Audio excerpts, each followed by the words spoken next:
Hello students, आज हम experiment number 7 की स्टडी करेंगे। एक्सपेरिमेंट नंबर 7 जो है वो डिटर्मिनेशन बेस्ड है to determine the particle size distribution by using sieve shaker. Sieve shaker को यूज़ करके हमें पार्टिकल साइज डिस्ट्रीब्यूट करना है। सबसे पहले हम ये जानते हैं कि पार्टिकल साइज डिस्ट्रीब्यूशन क्या होता है। पार्टिकल साइज डिस्ट्रीब्यूशन क्या होता है? पार्टिकल साइज डिस्ट्रीब्यूशन मतलब हमें अलग अलग डायमीटर के पार्टिकल्स को अलग अलग सेपरेट करना, अलग अलग डायमीटर के पार्टिकल्स को अलग अलग सेपरेट करना।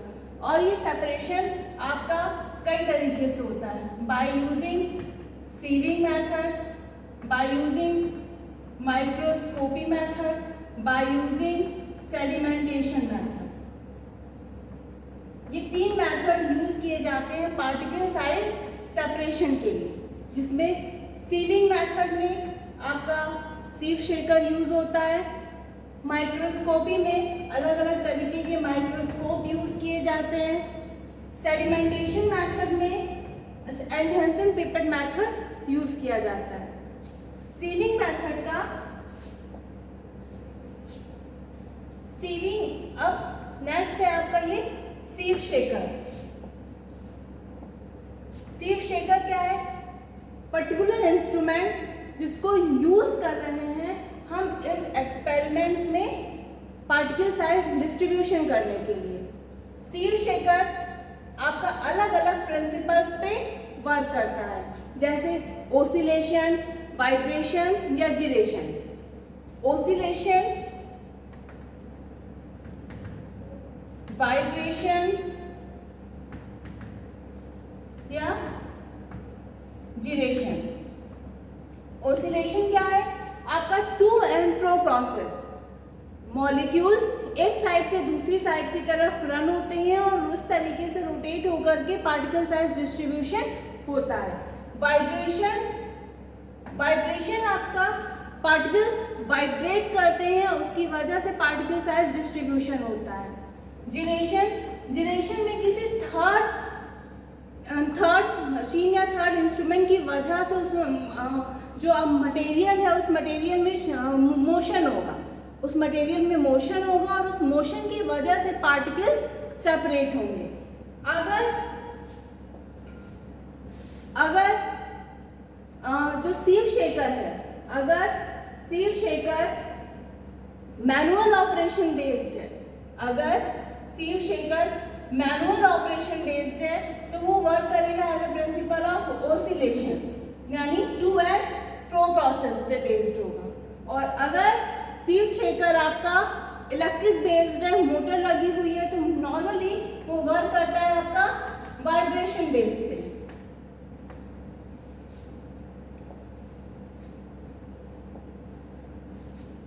ये इंस्ट्रूमेंट है सीव शेकर का। सीव शेकर को हम यूज करते हैं पार्टिकल साइज डिस्ट्रीब्यूशन में। और ये जो इंस्ट्रूमेंट है ये आपका वाइब्रेशन बेस्ड सीव शेकर है। इसका जो कंस्ट्रक्शन है कुछ इस तरीके का है। ये आपके रॉड्स लगे हुए हैं, ये सारे आपके अलग अलग सीव्स अटैच्ड हैं, अलग अलग सीव्स अटैच्ड हैं, रॉड्स लगी हुई हैं और ये आपका हैंडल है और ये टॉप कवर है। रॉड्स की हेल्प से सारी सीव्स को 1 बाय 1 अरेंज किया जाएगा और इस ऊपर टॉप कवर से अपर सीव को बंद कर दिया जाएगा। और ये नॉब्स को यूज किया जाएगा कि इन सारी सीव्स एक दूसरे के साथ प्रॉपर अरेंज्ड रहे। ये आपका वाइब्रेटिंग ट्रे है जो कि फर्दर आपके मोटर के साथ अटैच्ड है। मोटर वाइब्रेट करेगा जिसकी वजह से ये वाइब्रेटिंग ट्रे वाइब्रेट करेगी और इसकी वजह से ये सारी सीव्स आपकी वाइब्रेट करेंगी और साइज डिस्ट्रीब्यूशन होगा। नेक्स्ट, अगर वर्किंग की बात करें तो हम वेटेड अमाउंट ऑफ मटेरियल जिसका साइज डिस्ट्रीब्यूशन करना है हम उसको अपर सीव में प्लेस कर देते हैं, मोटर को ऑन करते हैं। मोटर को ऑन करने की वजह से ये वाइब्रेटिंग ट्रे आपकी वाइब्रेट करती है, ये वाइब्रेटिंग ट्रे आपकी वाइब्रेट करती है और वाइब्रेशन की वजह से ये वाइब्रेटिंग ट्रे आपकी वाइब्रेट करेगी और जिसकी वजह से ये सारे सीव्स भी आपकी वाइब्रेट करेगी। जैसे जैसे इनका वाइब्रेशन होगा वैसे वैसे पार्टिकल साइज डिस्ट्रीब्यूशन होगा। और आफ्टर 5 मिनट्स हम मशीन को स्टॉप कर देते हैं और हर एक सीव में जितना मटेरियल रिमेनिंग बचा हुआ है, हर एक पर्टिकुलर सीव में जितना मटेरियल रिमेनिंग बचा हुआ है उसको अलग से वे कर लेते हैं। ये पूरी वर्किंग है। आगे ये प्रोसीजर में वर्किंग हम पहले बता चुके हैं। ये ऑब्जर्वेशन टेबल है जिसमें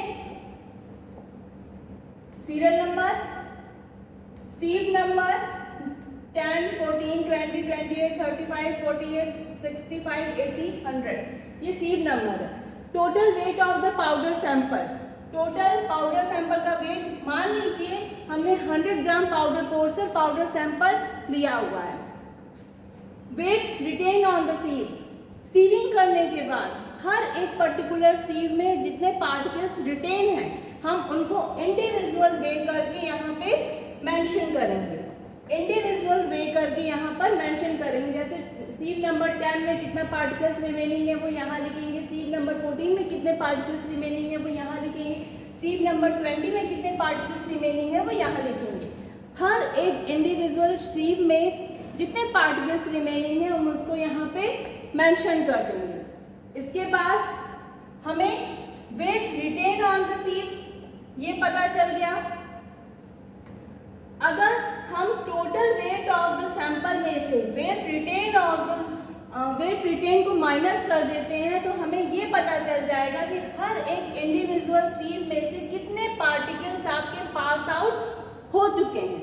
हर एक इंडिविजुअल सीव में से कितने पार्टिकल्स आपके पास आउट हो चुके हैं ये हम कैलकुलेट कर लेंगे सिंपली माइनस करके। नेक्स्ट जो आपका weight retain on the sieve आया है इसका हम परसेंटेज निकालेंगे, multiply by 100 and divided by total weight करके परसेंटेज निकालेंगे। उसके बाद क्यूमुलेटिव परसेंटेज रिटेन वैल्यू निकालेंगे। क्यूमुलेटिव परसेंटेज रिटेन वैल्यू कैसे कैलकुलेट होगी? सपोज अगर यहाँ पे 25 आया है वेट रिटेन, यहाँ पे 30 आया है, यहाँ पे 4 आया है, इस तरीके से अगर वेट रिटेन आ रहा है तो सिंपली हम क्यूमुलेटिव निकालने के लिए 25 यहाँ पे लिख देंगे और इस 25 में इस 30 को ऐड करके नेक्स्ट वैल्यू हम यहाँ पे पुट कर देंगे। इस तरीके से हम सारे वैल्यूज की क्यूमुलेटिव वैल्यू कैलकुलेट कर लेंगे। इस तरीके से हम पार्टिकल साइज डिस्ट्रीब्यूशन करते हैं by using sieving method. After that ये आपका ऑब्जर्वेशन टेबल था। इसके बाद आपका रिजल्ट आएगा।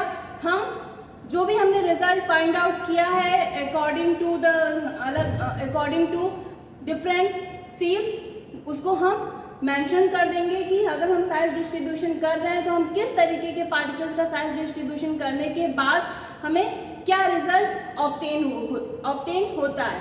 नेक्स्ट एक्सपेरिमेंट में हम एक्सपेरिमेंट नंबर 8 को डिस्कस करेंगे। Thank you.